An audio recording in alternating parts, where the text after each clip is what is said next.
Reciban un cordial saludo. Bienvenidos a este espacio que el Centro de Fe y Culturas tiene para ustedes cada semana y en esta temporada tratando un tema muy cercano a todos, las virtudes para vivir en sociedad. Ya hemos hablado de varias de ellas, hemos dejado reflexiones que esperamos que les sirvan a todos nuestros televidentes y a todas nuestras televidentes y por supuesto a nosotros también, a quienes preparamos este programa nos va sirviendo estas reflexiones, adentrarnos en cada virtud.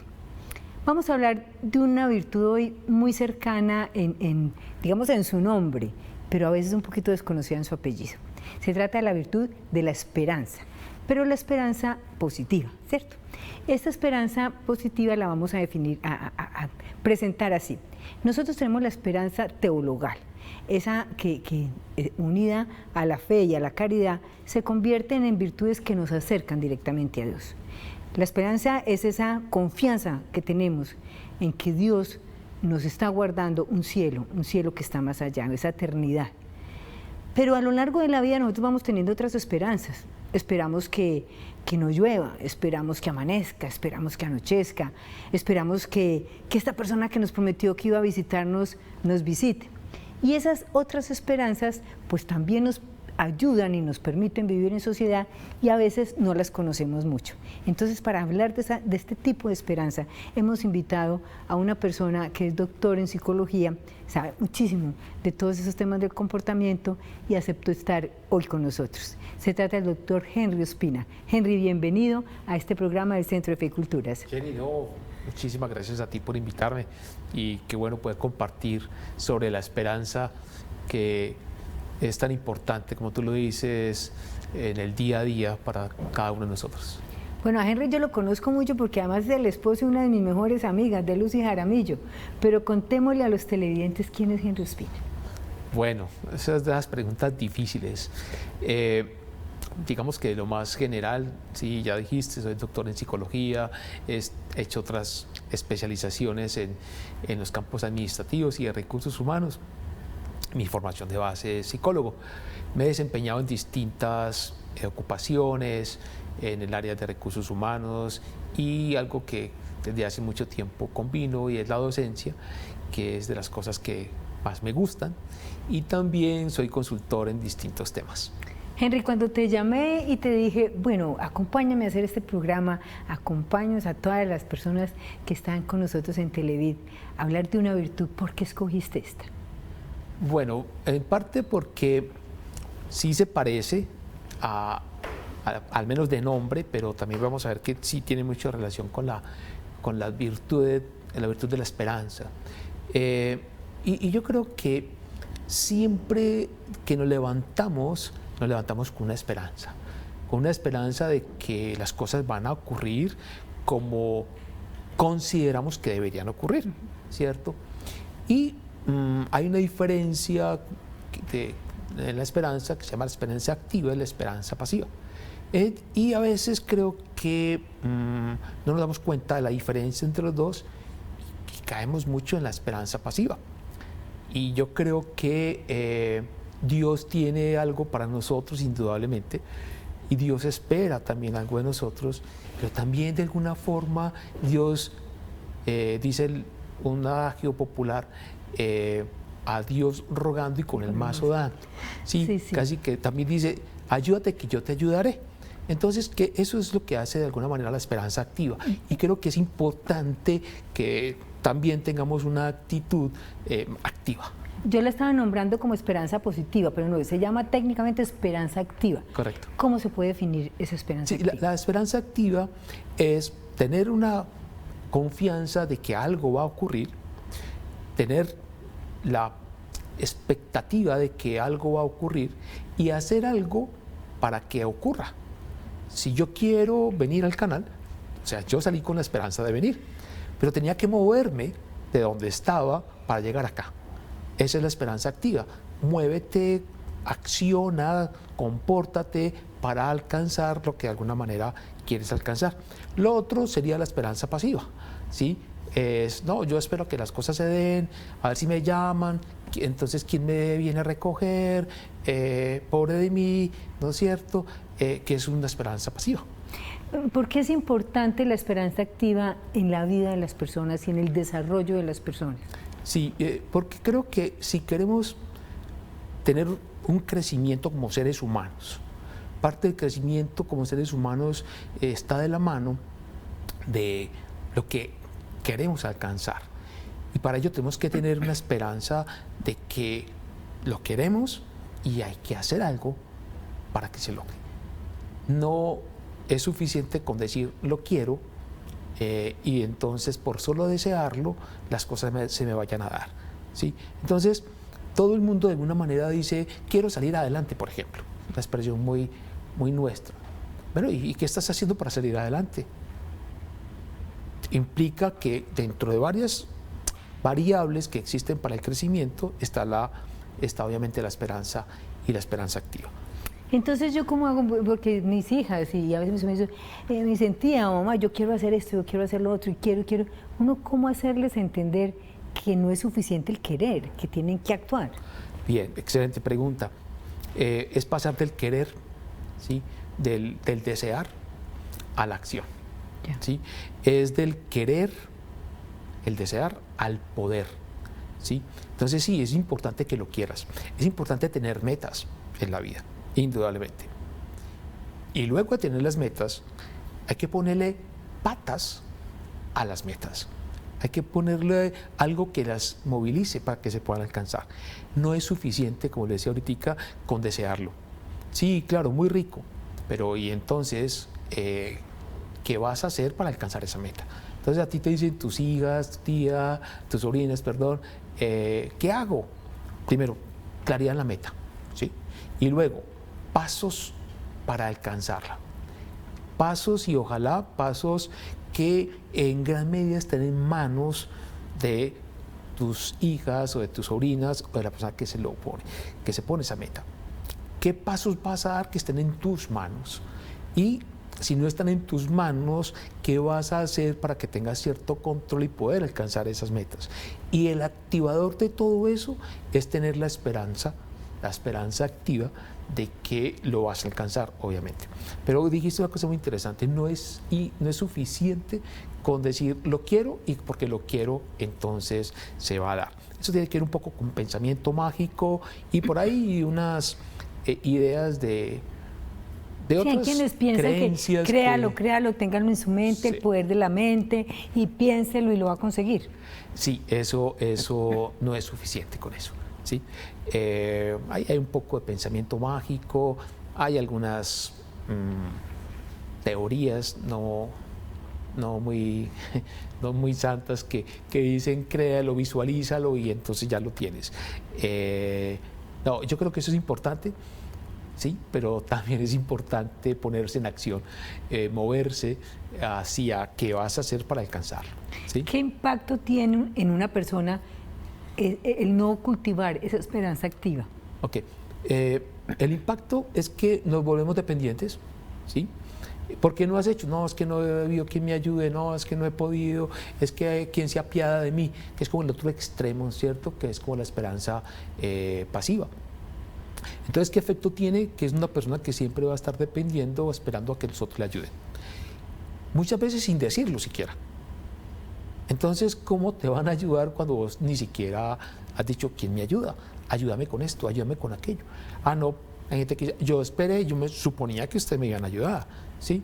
Pero venga, si ni siquiera levantas la mano, si ni siquiera pides la ayuda, ¿cómo lo vas a hacer? Eso haría parte de ser una persona extremadamente con una esperanza pasiva, que como que se sienta que la vida le pase, ¿cierto? Hay una frase que también la gente dice, no, vamos a ver qué pasa. Si uno se pone a esperar a ver qué pasa, la mayoría de las veces no pasa nada. ¿Sí? Más bien, ¿qué vas a hacer para que pase? ¿Sí? ¿Qué vas a hacer para que pase? Henry, ¿qué impacto tiene en la vida de esta sociedad que tengamos mucha esperanza activa? ¿Cómo influye eso en la sociedad? Mira, seríamos personas más orientadas a alcanzar las cosas en gran parte por nuestros medios, por nuestras manos. Lo contrario es que mucha gente cree que son los otros los que le van a resolver la vida a ellos, ¿sí? Entonces, están esperando que otros, están esperando pasivamente, a que otros como que tengan en consideración y le solucionen sus situaciones, sus dificultades. Es más, incluso a veces su esperanza es tan pasiva que espera que el otro adivine cuáles son sus necesidades y las futuras. Entonces, voy a decir una palabra no muy técnica, entonces son personas echadas. Son personas echadas que creen que la vida les va a caer todo ahí, ¿no es cierto? Cuando muchas veces la vida le dice, bueno, ahí le mando, pero al menos pues como estira la mano, pues, ¿cierto? Y una de las dificultades de eso es que se vuelven personas muy dependientes de otros, y entonces quien salga con alguna promesa de que tranquilo, quédate ahí, no hagas nada, que yo te soluciono, esa persona termina creyéndole, ¿sí?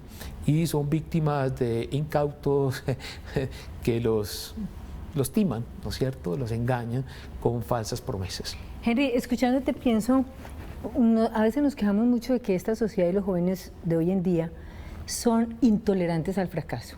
O sea, que cualquier situación difícil los consume, cualquier relación sentimental que se les acaba es un duelo terrible, si se quedan sin trabajo, si chocan el carro. ¿Está unido a eso? ¿A ese pensar, o no tiene nada que ver? Mira, yo coincido en que hay una proporción de personas jóvenes que los hemos educado de una manera que son menos tolerantes a los fracasos. Y por lo tanto, cualquier situación, fracaso técnicamente es algo que yo quiero alcanzar y no lo logré, ahí fracasé, listo. Porque mucha gente piensa que fracasar es pues el que lo dejó la señora, lo echaron del trabajo, se quedó sin plata. Eso no es fracaso. Técnicamente, fracasar es quiero alcanzar algo y no lo logro. Entonces, unos jóvenes de estos, algunos de ellos, con frecuencia, no alcanzan algo fácilmente y se frustran. Sí, y en parte es que les falta mucha esperanza activa. Hay que concebirlas, lo que quieren alcanzar, de una manera que dependa más de ellos. Y hay algo que es fácil decirlo y no es tan fácil hacerlo. ¿Y qué aprendiste del fracaso? Hay una frase que dice, lo último que se pierde es la esperanza. Y una vez un amigo mío me decía, no, lo único que uno no puede perder es el aprendizaje.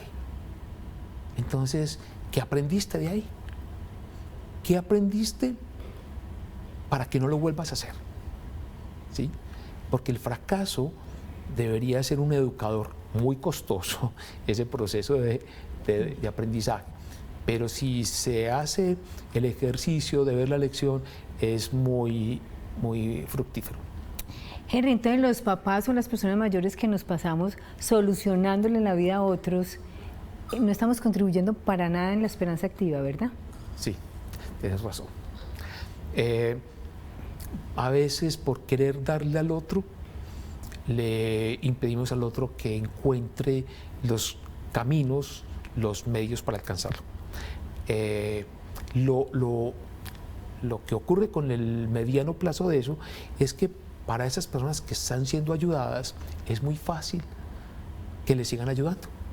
Entonces no desarrolla la esperanza activa y se vuelven más pasivos, se vuelven dependientes, y al momento puede ocurrir algo muy, muy, muy paradójico, y es alguien no le puede volver a ayudar por el motivo que sea, y esa persona dice, pero como usted no me volvió a ayudar, o sea, terminó debiéndoles, como se dice. Además, ¿no? queda uno con sentimiento de culpa, entonces también, ¿cómo hacer para no quedar con ese sentimiento de culpa? Sí, yo creo que hay algo que de alguna manera nuestros padres nos dieron, y era que muchas veces sí nos ayudaban, pero también nos empujaban. Y ahí vamos con una de las frases que me gusta de la esperanza activa. Nos activaban, nos ponían, sí, claro, pero hágale, ¿cierto? Ahora hágale usted. Y eso nos permitió también desarrollar muchas cosas, ¿no es cierto? Que en su momento pudimos haber renegado, pudieron haber sido duras, ¿sí? Pero que con el tiempo uno dice, oiga, siquiera a mí me enseñaron esto, siquiera a mí me soltaron en esto, porque me volví más, otra palabra que va de la mano de la esperanza activa, me volví más autodeterminado, ¿sí? Entonces, ¿qué es ser autodeterminado? Autodeterminado es considerar que está en mis manos hacer lo que debo hacer para poder alcanzar las metas, que no voy a depender del otro. Lo contrario de autodeterminado sería heterodeterminado, ¿sí? Entonces dígame usted qué hago, dígame entonces usted qué, ¿cierto? ¿Te parece bien así? ¿Te gusta así? Es una persona altamente heterodeterminada, ¿sí? En cambio que yo, la persona más autodeterminada, podría decir, lo voy a hacer así, me parece que es así.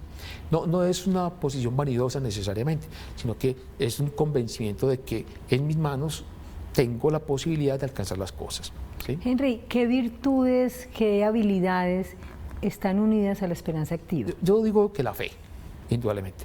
Una persona con alta esperanza activa es una persona que termina también desarrollando la fe, ¿sí? Y la fe, incluso en el sentido cristiano, ¿sí? Yo soy cristiano, soy católico, y creo que Jesús nos ha mostrado un camino de salvación, pero lo tenemos que caminar nosotros. Y para eso hay que tener fe y mantenerse en ese camino. Y por lo tanto, una persona con alta esperanza activa termina siendo una persona que tiene fe en sí mismo y también fe en Dios. ¿Qué otra le está unida a la esperanza activa? Bueno, ¿Un poco la perseverancia? Sí, claro. ¿Cómo la ves? Claro, la perseverancia también, sí, van de la mano, indudablemente. Sí, claro que sí. Y determinación. Sí. Como decía Santa Teresa, hay que tener determinadas determinaciones para uno conseguir lo que realmente se propone. Claro. Sí, cuando uno ve el camino de los santos, obviamente tuvieron una esperanza activa alta, tuvieron una alta autodeterminación y tuvieron obviamente fe, indudablemente, ¿sí? Eso hace parte, como digamos, del análisis conductual de los santos, que a veces pensamos de que es santo porque rezaba mucho, no, pues es que lo que hizo, ¿sí? Las obras, también lo dice el Evangelio, por sus obras los conoceréis. Entonces, ¿qué estás haciendo en ese sentido? Y yo creo que los santos o el camino de santificación tiene que tener mucho de esperanza activa, ¿sí? Y en el mundo también en general lo tenemos que tener, claro. Henry, muchos de nuestros televidentes y nuestras televidentas están en proceso de acompañar a crecer y acompañar a formar a las personas, porque son abuelas, porque son tías, porque somos personas mayores. Y también en muchas de nuestras familias tenemos, como tú decías ahorita, el recostado. Esa persona que va como en coche y que quiere que lo lleven. ¿Qué nos dices para ayudarle a esa persona a salir de esa zona como de confort, de esa zona de querer que los otros hagan por él? Bueno, yo creo que lo primero es tener el convencimiento de que por darle no necesariamente le estoy ayudando. Esa otra frase que dice no darle el pescado sino enseñarle a pescar, me parece que es demasiado positivo. Sí, uno a veces se siente muy tranquilo, muy contento porque le ayuda al otro, pero a veces no se da cuenta que le está quitando, le está cortando las alas a esa persona. Entonces, lo primero, dése cuenta que no todas las ayudas en el mediano plazo son buenas, pueden generar dependencia. Y cuando uno se vuelve dependencia pierde la autodeterminación. Y además de darse cuenta de que no todas las ayudas en el mediano plazo son buenas, es ver, bueno, ¿y cómo le enseño a esta persona a hacer lo que él debe hacer? Incluso hasta en las peores condiciones físicas, ¿no es cierto? ¿Qué quiero decir con eso? Hay personas que ya están en cierta situación física, mental incluso, deteriorada. Y uno puede pensar que porque ya está muy deteriorado, entonces hay que darle todo. Incluso hasta en eso hay que decirle, está en la cama, está postrado en la cama, levántese un poquito, ¿cierto? Porque también es darse cuenta que por mal que esté su situación, esa persona puede hacer algo por sí misma, ¿sí? Entonces, cuando le damos demasiado al otro, le estamos quitando la posibilidad al otro de que crea en sí mismo y que haga algo por sí mismo. Lo otro es que cuando damos demasiado, no cultivamos en otros la esperanza activa, podemos llevar a lo contrario de la esperanza activa, que es la desesperanza. Y la desesperanza es muy cercana, está relacionada con los estados depresivos. con los estados de ansiedad, con los estados de angustia, ¿sí? Entonces, ¿por qué está así? Porque de alguna manera no le hemos estimulado la esperanza activa, no le hemos enseñado a pescar, para seguir con la metáfora, y entonces cae en el extremo de la desesperanza. Yo creo que eso es bastante negativo para cada persona, para quienes le rodean y para el mundo. Yo creo que en algún momento parte de las cosas que se pueden haber vivido en la pandemia fue que aumentó la desesperanza, ¿sí? Y yo creo que ahí volvemos a un punto importante que tenemos que tener los católicos, y es no perder nunca la esperanza. Bueno, Henry, nos dan muchísimas luces para nosotros trabajar en estos días este tema, la esperanza activa, que nos ayuda a combatir desesperanza, que nos ayuda a evitar, digamos, también dificultades mentales y problemas mentales. Pero esa esperanza activa que además nos acerca más a Dios. Y para quienes somos creyentes, eso es como darnos la mejor receta para que cada día nuestro Creador esté más cerca de nosotros y nosotros más cerca de Él. Muchas gracias a todos por habernos acompañado, a Henry, por supuesto, y a todas las personas que de sus hogares, sus oficinas, sus espacios, nos dedican este rato para compartir reflexiones e ideas con ustedes. Hasta una próxima oportunidad. Los invito a seguirnos en nuestras redes sociales.